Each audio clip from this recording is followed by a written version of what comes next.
Hi hello നമസ്കാരം എല്ലാവർക്കും. ഇന്ന് സിമ്പിൾ ലേണിംഗ് സ്പേസിൻ്റെ പുതിയൊരു വീഡിയോയിലേക്ക് സ്വാഗതം. ഇന്ന് നമ്മൾ ഡിസ്കസ് ചെയ്യാൻ പോകുന്നത് എംപ്ലോയ്മെൻറ്റ് എക്സ്ചേഞ്ചിൽ നിങ്ങളൊക്കെ രജിസ്റ്റർ ചെയ്തിട്ടുണ്ടാവും.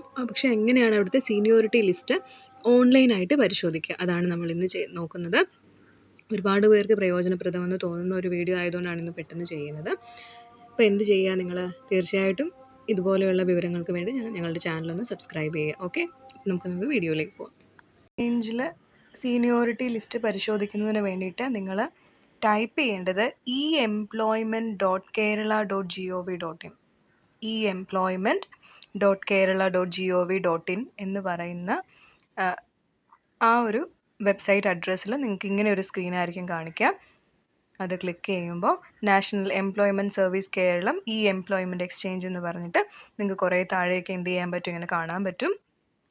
വിവിധ സേവനങ്ങളെക്കുറിച്ച് അറിയാൻ വേണ്ടിയിട്ട് ഉള്ളൊരു വെബ്സൈറ്റ് തന്നിട്ടുണ്ട്. താഴേക്ക് നോക്കുമ്പോൾ അറിയിപ്പുകൾ കണ്ടോ, അറിയിപ്പുകൾ അവിടുന്ന് താഴേക്ക് നോക്കിയാൽ ഓൺലൈൻ സേവനങ്ങളിൽ സീനിയോറിറ്റി ലിസ്റ്റ് കാണുക എന്ന് പറയുന്നൊരു ഓപ്ഷൻ ഉണ്ടാവും. അതിൽ സീനിയോറിറ്റി ലിസ്റ്റിൽ കാണുക എന്ന് പറയുന്ന ഓപ്ഷൻ ക്ലിക്ക് ചെയ്യുക. അവിടെ എന്ത് ചെയ്യുക, ഡിസ്ട്രിക്റ്റ്, നിങ്ങൾ ഏത് ജില്ലയാണോ സെലക്ട് ഡിസ്ട്രിക്റ്റിൽ ഡിസ്ട്രിക്റ്റ് സെലക്ട് ചെയ്ത് കൊടുക്കുക. സെലക്ട് എക്സ്ചേഞ്ച്, ഇത് ഏത് എക്സ്ചേഞ്ച് ആണ് അത് സെലക്ട് ചെയ്ത് കൊടുക്കുക. അതിനുശേഷം രജിസ്റ്റർ നമ്പർ ഫൈനൽ എന്ന് പറയുമ്പോൾ ഫൈനൽ സീനിയോറിറ്റി ലിസ്റ്റ് ആണോ നിങ്ങൾക്ക് കാണേണ്ടത്, പ്രൊവിഷണൽ സീനിയോറിറ്റി ലിസ്റ്റ് ആണോ കാണേണ്ടതെന്ന് ടൈപ്പ് ചെയ്ത് കൊടുക്കുക.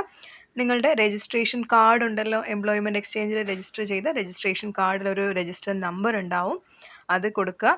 ഏത് വർഷത്തെ സീനിയോറിറ്റി ലിസ്റ്റ് ആണോ നിങ്ങൾക്ക് കാണേണ്ടത് അത് സെലക്ട് ചെയ്ത് കൊടുക്കുക. ബാക്കി കാണിച്ചിരിക്കുന്ന ഈ ഒരു ലെറ്റർ, ഇപ്പോൾ 76R6K എന്ന് പറയുന്ന ഈ ഒരു ക്യാപ്ച എന്ത് ചെയ്ത് എൻ്റർ ചെയ്ത് കൊടുക്കുക.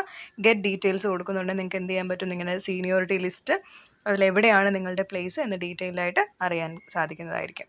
അപ്പോൾ ഇതുപോലെയുള്ള വീഡിയോസുമായിട്ട് നമുക്ക് വീണ്ടും കാണാം. Okay, thank you so much.